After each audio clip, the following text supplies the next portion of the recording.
Bihar matters में आपका स्वागत है। आज के इस विशेष अकादमिक सत्र में हम एक बहुत ही महत्वपूर्ण विषय पर गहराई से चर्चा करने जा रहे हैं, जो है कोशिका प्रजनन के सिद्धांत और तंत्र। जी, और इसके अंतर्गत हम मुख्य रूप से कोशिका चक्र, कोशिका विभाजन और कोशिका सिद्धांत पर विस्तार से बात करेंगे। बिल्कुल। और सत्र शुरू करने से पहले मैं ये स्पष्ट रूप से रेखांकित करना चाहूंगा कि आज का यह व्याख्यान आगामी बिहार सरकारी परीक्षाओं जैसे BPSC, SSC, railway, Bihar CGL, BSSC, SI और शिक्षक भर्ती परीक्षाओं के लिए अत्यंत महत्वपूर्ण है। सही कहा आपने। ये पूरा सत्र विशुद्ध रूप से एनसीईआरटी पैटर्न पर आधारित है। हमारा दृष्टिकोण पूरी तरह से डेटा विशिष्ट और परीक्षा उन्मुख रहेगा। हाँ, हमारा उद्देश्य यहाँ कोई अनौपचारिक बातचीत करना नहीं है, बल्कि विशुद्ध अकादमिक दृष्टिकोण से इस विषय का ऐसा ठोस विश्लेषण करना है कि परीक्षा भवन में छात्रों से कोई भी प्रश्न न छूटे। मैं स्पष्ट करना चाहूंगी कि जब प्रतियोगी परीक्षाओं की बात आती है तो एक एक अंक मायने रखता है। अवधारणाएं जितनी स्पष्ट होंगी, तथ्यों को याद रखना उतना ही आसान हो जाएगा। तो चलिए बिना देर किए इस विषय की ऐतिहासिक पृष्ठभूमि से शुरुआत करते हैं। सबसे पहले बात करते हैं कोशिका सिद्धांत की, जिसे हम सेल थ्योरी कहते हैं। अगर हम इतिहास देखें तो दो नाम सबसे पहले उभर कर आते हैं। जी, मैथियस श्लाइडन और थियोडोर श्वान। ये एक बहुत ही युगांतरकारी क्षण था विज्ञान के लिए। मैथियस श्लाइडन ने 1838 में पौधों के लिए ये सिद्धांत प्रस्तावित किया था। और ठीक एक वर्ष बाद 1839 में थियोडोर श्वान ने जानवरों के लिए भी इसी तरह का निष्कर्ष प्रस्तुत किया। बिल्कुल। परीक्षाओं के दृष्टिकोण से इन दोनों का कार्यक्षेत्र और वर्ष अत्यंत महत्वपूर्ण है। श्लाइडन 1838 में पौधों के साथ और श्वान 1839 में जानवरों के साथ जुड़े हैं। यानी इन दोनों के संयुक्त प्रयास से ये स्थापित हुआ कि सभी जीवित जीव कोशिकाओं से बने हैं और कोशिका ही जीवन की मुख्य संरचनात्मक और कार्यात्मक इकाई है। हाँ, लेकिन इस सिद्धांत में एक बहुत बड़ी कमी रह गई थी। इन्होंने ये तो बता दिया कि इमारत किन ईंटों से बनी है, पर ये नहीं बताया कि ये नई ईंटें यानी नई कोशिकाएं आखिर आती कहाँ से हैं। और इसी अहम सवाल का जवाब 1855 में रुडोल्फ बिर्चो ने दिया। उनका एक बहुत ही प्रसिद्ध लैटिन कथन है, ओमनिस सेलुला ई सेलुला। ओमनिस सेलुला ई सेलुला जीव विज्ञान में ये सबसे शक्तिशाली कथनों में से एक है। इसका सीधा सा अर्थ है कि सभी कोशिकाएं पूर्व मौजूद कोशिकाओं से ही उत्पन्न होती हैं। कोई भी नई कोशिका शून्य से प्रकट नहीं होती। तो अगर हम प्रारंभिक परीक्षाओं यानी प्रीलिम्स के फोकस से देखें तो उम्मीदवारों को ये स्पष्ट रूप से याद रखना चाहिए कि कोशिका सिद्धांत का ये तीसरा मुख्य बिंदु रुडोल्फ बिर्चो द्वारा ही जोड़ा गया था। जी बिल्कुल। अब ऐतिहासिक पृष्ठभूमि को समझने के बाद ये जानना आवश्यक है कि एक कोशिका से दूसरी कोशिका का निर्माण आखिर होता कैसे है। इसके लिए हमें कोशिका चक्र यानी सेल साइकिल के तंत्र को समझना होगा। कोशिका चक्र की परिभाषा यही है कि यह घटनाओं का एक व्यवस्थित क्रम है जिसके द्वारा कोशिका अपनी सामग्री की प्रतिकृति बनाती है और विभाजित होती है। यहाँ व्यवस्थित क्रम शब्द पर सबसे अधिक जोर दिया जाना चाहिए। ये कोई अचानक होने वाली दुर्घटना नहीं है। एक कोशिका को सुनिश्चित करना होता है कि दोनों नई कोशिकाओं को सब कुछ बराबर मात्रा में मिले। इसीलिए उसे अपनी सारी सामग्री को दोगुना करना पड़ता है। अध्ययन के लिए इस पूरे व्यवस्थित चक्र को दो मुख्य चरणों में बांटा गया है, इंटरफेज और एम फेज। हाँ, इंटरफेज जिसे हम तैयारी का चरण कह सकते हैं और एम फेज जहां वास्तविक विभाजन होता है। और इंटरफेज को लेकर एनसीईआरटी में एक बहुत ही महत्वपूर्ण तथ्य दिया गया है।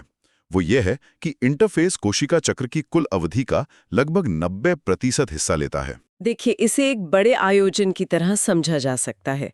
जैसे किसी समारोह की मुख्य रस्में कुछ घंटों में पूरी हो जाती हैं, लेकिन उसकी तैयारी में महीनों लग जाते हैं। बिल्कुल सही उदाहरण है। विभाजन का मुख्य कार्य बहुत कम समय लेता है, लेकिन डीएनए को दुगना करना, प्रोटीन बनाना, इस पूरी तैयारी में कोशिका 90% समय लगा देती है। चूंकि ये सबसे लंबी अवस्था है, इसलिए इसे आगे 3 उप चरणों में बांटा गया है, G1 फेज, S फेज और G2 फेज। तो चलिए इनका क्रमबद्ध विश्लेषण करते हैं।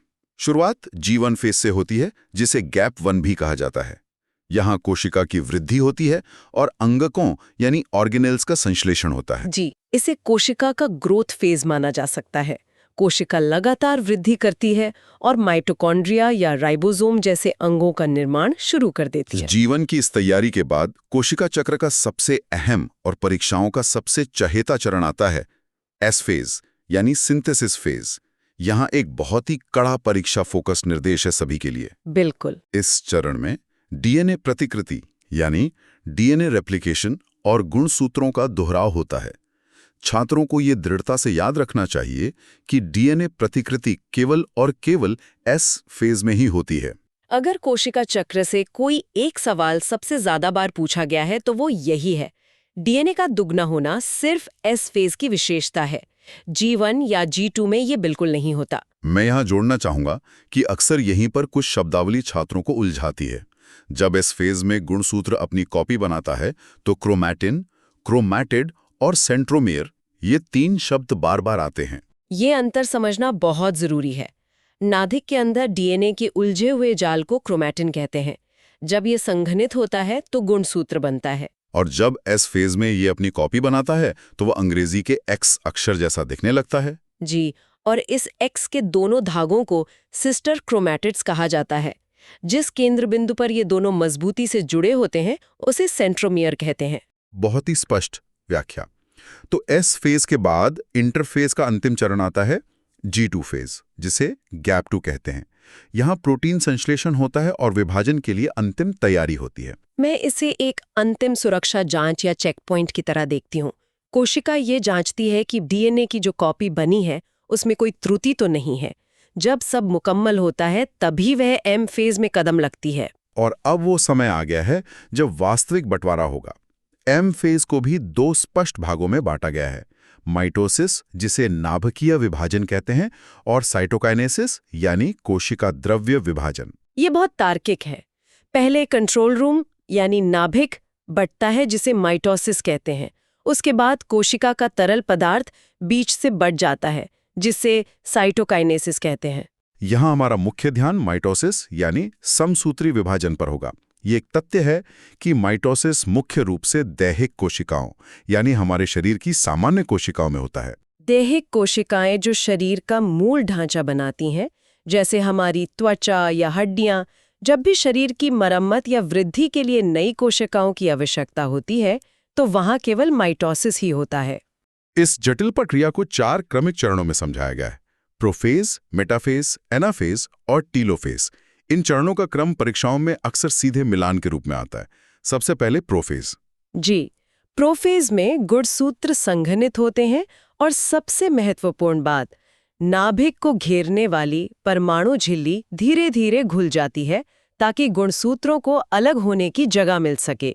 प्रोफेज के बाद आती है मेटाफेज अवस्था। इस चरण में सभी गुणसूत्र कोशिका के बिल्कुल मध्य में एक काल्पनिक रेखा पर संरेखित हो जाते हैं, जिसे भूमध्य रेखीय प्लेट कहा जाता है। इसे एक परेड ग्राउंड में खड़े सैनिकों की तरह समझ सकते हैं। भूमध्य रेखीय प्लेट पर यह बिल्कुल सीधा संरेखण मेटाफेज की सबसे बड़ी और स्पष्ट पहचान है। और इसके बाद वो क्षण आता है जब वास्तविक अलगाव होता है, एनाफेज। इस चरण में जो सिस्टर क्रोमैटिड्स मेटाफेज में एक साथ खड़े थे वे एक दूसरे से अलग हो जाते हैं। बिल्कुल, स्पिंडल फाइबर उन्हें दोनों तरफ से खींचते हैं। बीच का सेंट्रोमियर टूट जाता है और गुणसूत्र के दोनों आधे हिस्से कोशिका के विपरीत ध्रुवों की ओर खींचे जाने लगते हैं। इसके बाद माइटोसिस का अंतिम चरण आता है, टेलोफेज। इस चरण में विपरीत ध्रुवों पर पहुंचे गुणसूत्रों के चारों ओर परमाणु झिल्ली फिर से बन जाती है। टेलोफेज को अगर प्रोफेज का बिल्कुल उल्टा कहा जाए तो गलत नहीं होगा। झिल्ली वापस आ जाती है और गुणसूत्र वापस क्रोमैटिन जाल में बदलने लगते हैं। और इस पूरी माइटोसिस प्रक्रिया का जो अंतिम परिणाम है वो परीक्षा के नजरिए से सबसे महत्वपूर्ण है। इसके परिणाम स्वरूप 2 आनुवंशिक रूप से समान संतति कोशिकाएं बनती हैं और गुणसूत्रों की संख्या बिल्कुल समान रहती है। इसीलिए इसे समकारी विभाजन या इक्वेशनल डिवीजन कहा जाता है। इंसान की त्वचा की कोशिका में 46 गुणसूत्र हैं तो नई कोशिकाओं में भी 46 ही होंगे। माइटोसिस को समझने के बाद अब हम कोशिका विभाजन के दूसरे और कहीं अधिक जटिल रूप की ओर बढ़ते हैं, अर्धसूत्री विभाजन यानी मियोसिस और क्रॉसिंग ओवर। जहां माइटोसिस दैहिक कोशिकाओं में हो रहा था, वहीं मियोसिस केवल और केवल जनन कोशिकाओं में होता है। जनन कोशिकाओं का उद्देश्य शरीर की वृद्धि करना नहीं, बल्कि अगली पीढ़ी को जन्म देना है। मियोसिस में 2 क्रमिक विभाजन होते हैं, मियोसिस 1 और मियोसिस 2। यहाँ एक अत्यंत महत्वपूर्ण परीक्षा फोकस सामने आता है। मियोसिस को न्यूनीकरण विभाजन या रिडक्शन डिवीजन क्यों कहा जाता है? क्योंकि इसमें गुणसूत्रों की संख्या घटकर आधी रह जाती है, जिसे अक्सर 2n से n द्वारा दर्शाया जाता है। इसे ऐसे समझें कि अगर शुक्राणु और अंडाणु दोनों में 46 गुणसूत्र हों तो बच्चे में 92 हो जाएंगे। ये तो पूरी प्रजाति का विनाश कर देगा। बिल्कुल। इसी तबाही को रोकने के लिए मियोसिस होता है। गुणसूत्रों की संख्या 46 से घटकर 23 रह जाती है। पिता से 23 और माता से 23 मिलकर संतान में फिर से 46 हो जाते हैं। इसीलिए इसे न्यूनीकरण विभाजन कहा जाता है।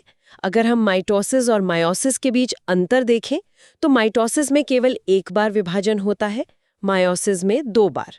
माइटोसिस में गुणसूत्रों की संख्या समान रहती है, मायोसिस में आधी हो जाती है। और सबसे बड़ा अंतर है आनुवांशिक विविधता। जी, माइटोसिस में कोई विविधता नहीं होती, वो कार्बन कॉपी होते हैं। लेकिन मायोसिस में उत्पन्न कोशिकाएं आनुवांशिक रूप से भिन्न होती हैं। और इस विविधता को जन्म देने वाली प्रक्रिया का नाम है क्रॉसिंग ओवर। एनसीईआरटी के अनुसार यह मियोसिस के प्रोफेज 1 में घटित होती है। प्रोफेज 1 में समजात गुणसूत्र एक दूसरे के बेहद करीब आते हैं और अपने डीएनए के कुछ हिस्सों को आपस में बदल लेते हैं। इसी अदला बदली से एक बिल्कुल नया संयोजन तैयार होता है। परीक्षाओं में सीधे पूछा जाता है कि आनुवांशिक विविधता का मुख्य कारण क्या है। सटीक उत्तर है क्रॉसिंग ओवर, जो मियोसिस के प्रोफेज 1 में होता है। मैं चाहूंगी कि हम सबसे महत्वपूर्ण एनसीईआरटी डेटा बिंदुओं को एक बार फिर से समेकित रूप में दोहरा लें। बिल्कुल। पहला बिंदु, डीएनए प्रतिकृति कोशिका चक्र के केवल एस फेज में होती है। दूसरा, इंटरफेस कोशिका चक्र की सबसे लंबी अवस्था है जो 90% समय लेती है। तीसरा बिंदु, मियोसिस गुणसूत्रों की संख्या को कम करके आधा कर देता है, इसलिए इसे न्यूनीकरण विभाजन कहा जाता है। चौथा, आनुवंशिक विविधता लाने वाला क्रॉसिंग ओवर हमेशा मियोसिस के प्रोफेज 1 में होता है।